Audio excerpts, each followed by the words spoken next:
అబద్ధాలు ప్రచారం చేసే పాకిస్తాన్ ఐఎస్ఐ ఏజెంట్ అని ధ్రువరాతి గురించి నిజం బయటపడింది. నిరూపించకపోతే ఏం చేద్దాం ఇట్లాంటి వాళ్ళని?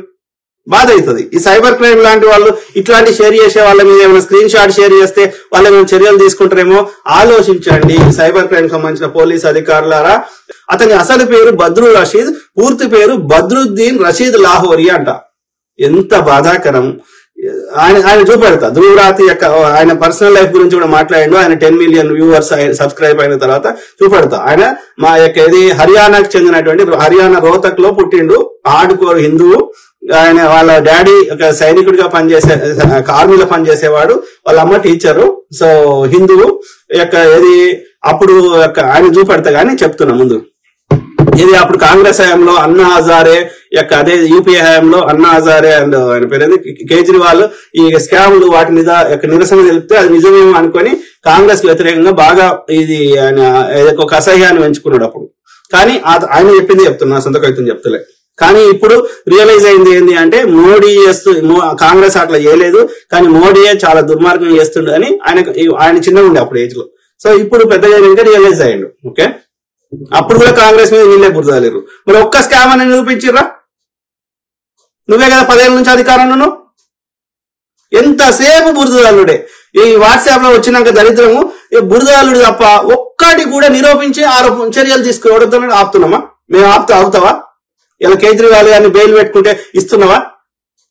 నువ్వు కాంగ్రెస్ తప్పు చేస్తే కేజ్రీవాల్ లోపలేసినట్టు, లేకపోతే శిబు సోరెన్ లో హేమంత్ సోరెన్ లోపలేసినట్టు వాళ్ళు ఎలాంటి ఆధారం లేకుండా కాంగ్రెస్ ఎందుకు వదిలేస్తావు? లోపలే కదా ఎవడొద్దున్నాడు? ఆలోచించండి అట్లా. అతని అసలు పేరు బద్రు రషీద్, పూర్తి పేరు బద్రుద్దీన్ రషీద్ లాహోరీ. ఎంత అబద్ధ చెత్తదుడు. అతను పాకిస్తాన్ లోని లాహోర్ లో జన్మించాడు కాదు, ఈ యొక్క హర్యానాలోని రోహతక్ లో జన్మించాడు. అతని భార్య పేరు జూలీ. Correct, Julie. ఆమె జర్మనీకి చెందిన ఆమె. ఆయన జర్మనీలో ఆయన ప్రేమించి పెళ్లి చేసుకున్నాడు. అది ఒక్కటి కరెక్ట్. జూలీ అనేది ఒకటి కరెక్ట్. పాకిస్తానీ అసలు పేరు జులేఖా అంట. అబద్ధం, పచ్చి అబద్ధం. వారు కరాచీలో పేరు మోసిన గ్యాంగ్స్టర్ దావూద్ ఇబ్రాహిం యొక్క రహస్య విలాసవంతమైన బంగ్లాలో నివసిస్తున్నారు. వాళ్ళు జర్మనీలో ఉంటున్నాడు. ఆయన యొక్క ఇది ధ్రువరాతి, అదేవిధంగా వాళ్ళ భార్య.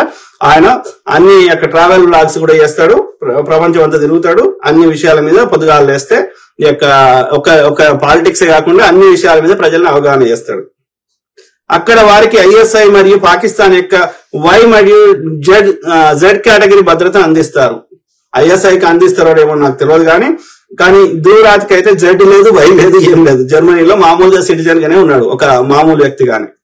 బద్రు రషీద్ పాకిస్తాన్, చైనా, దుబాయ్, మాల్దీవులు, కెనడా, రష్యా, టర్కీ మరియు పండోరా నుంచి నిధులు సమకరిస్తాడు. మరి ప్రూవ్ చేయరా? సిబిఐ ఇప్పుడు నీకు ఈడీ అనేది ఉంది కదా, ఎన్ఫోర్స్మెంట్ డైరెక్టర్ ఉంది కదా, ఆర్థిక నేరగాల మీద చర్యలు తీసుకుంటావు కదా.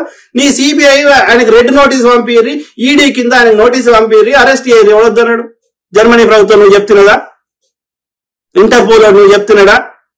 ఎక్కడో ఉక్రెయిన్ లో అవుతున్న యుద్ధాన్ని ఆపగలిగినోడు ఇంకా చిన్న బచ్చగాన్ని నువ్వు తీసుకురాలేవా? తప్పు చేస్తే ఆయన అబద్ధాలు చెప్తే ఆయన యూట్యూబ్ ఛానల్ బంద్ చేయలేవా?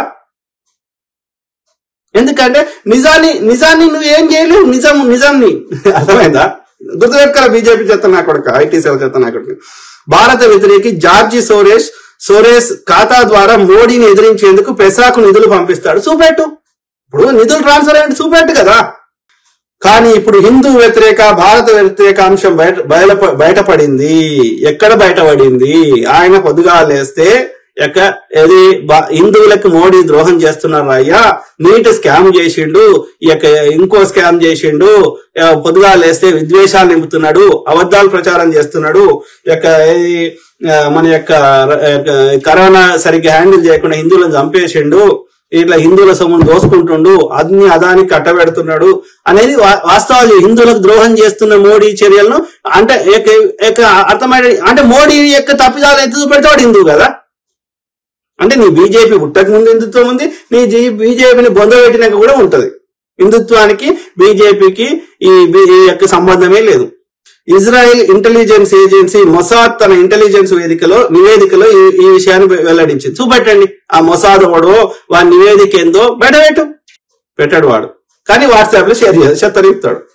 భారతదేశాన్ని విచ్ఛిన్నం చేయాలని చూస్తున్న వీడి గురించి వీలైనంత వరకు షేర్ చేసి దేశ ప్రయోజనాల దృష్టిలో బద్రు రషీద్ యొక్క నిజాన్ని అందరి ముందుకు తీసుకురావాలని అభ్యర్థిస్తున్నాం.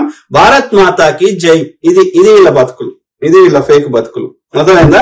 ఏమీ చేయలేక వీడి యొక్క ద్రోహాలను ఆయన బయట పెడుతున్నాడు కాబట్టి ఇవి బయట పెట్టడం వల్ల వీళ్ళకి ఓట్లు పడే అవకాశం లేదు కాబట్టి ఎవరు ప్రశ్నిస్తే ఆయనకి వ్యూవర్షిప్ తగ్గాలి, ఆయన వీడియోలో కూడా చూడకూడదు. అంటే ఏం చేయాలి?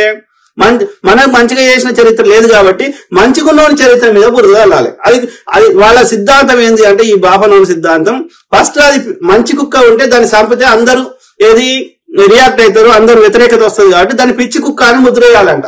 పిచ్చి కుక్క అని ముద్ర వేసినాక దాన్ని చంపినా ఎవరు రియాక్ట్ కాడంట. ఇది బీజేపీ యొక్క బ్రాహ్మణుడి యొక్క కుటిల నీతి, ఆ చాణక్యుడి యొక్క కుటిల నీతి అన్నట్టు. వాడు ధైర్యంగా యుద్ధం చేసి గెలవలేకపోయాడు నందులతోటి. ఎందుకంటే నందుడు యొక్క బీసీ కాబట్టి ఆ యొక్క బీసీ కింద పనిచేయడం ఇష్టం లేక మంగళాయన కింద ఈ బ్రాహ్మణుడైనటువంటి చాణక్యుడు నంద వంశాన్ని నాశనం చేసిండు. దరిద్రుడు డైరెక్ట్ యుద్ధం చేసిండా? చేయలేదు. ఏం చేసిండు? నీ అన్నకి తమ్ముని గొడవ పెట్టాలి. అప్పటి నుంచి ఇప్పటి వరకు విభజించి పాలించు, అన్నదమ్ముల మధ్య కొట్లాట పెట్టు, అన్న దోసుకో తమ్ముని దోసుకో. ఆ బ్రిటిష్ వాడి నేర్పిన సిద్ధాంతము వాడు నీ దగ్గర నుంచి నేర్చుకున్నాడా, నువ్వు వాని దగ్గర నుంచి నేర్చుకున్నావా? వాడు దేశాన్ని లూటీ చేసిండు, నువ్వు దేశాన్ని లూటీ చేస్తున్నావు. బ్రిటిష్ వాడి బూట్లు నాకినటువంటి ఈ సావర్కర్లు, గోడ్సేలు. అర్థమైందా మిత్రులారా? ఇంకా చూద్దాం ఇది ఆయన పర్సనల్ లైఫ్. ఓకే చూడండి. नमस्कार दोस्तों, 10 मिलियन सब्सक्राइबर्स, 1 करोड़ लोग।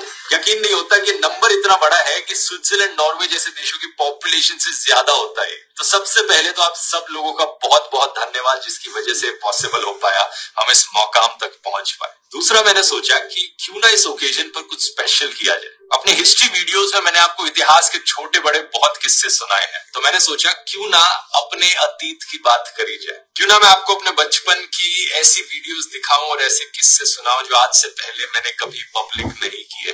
आइए आज के वीडियो में मैं आपको एक सफर पर लेकर चलता हूं अपनी जिंदगी के। ये कहानी शुरू होती है अक्टूबर 1994 में। हरियाणा के शहर रोहतक में मेरा जन्म होता है, एक छोटे से मिडिल क्लास परिवार में। मेरे पेरेंट्स काफी यंग थे, करीब 24-25 साल के होंगे। मेरी मम्मी एक टीचर की नौकरी कर रही थी और मेरे पापा एक इंजीनियर थे। कुल मिला के इनकी तनख्वाह होगी करीब 4000 रुपए महीने की।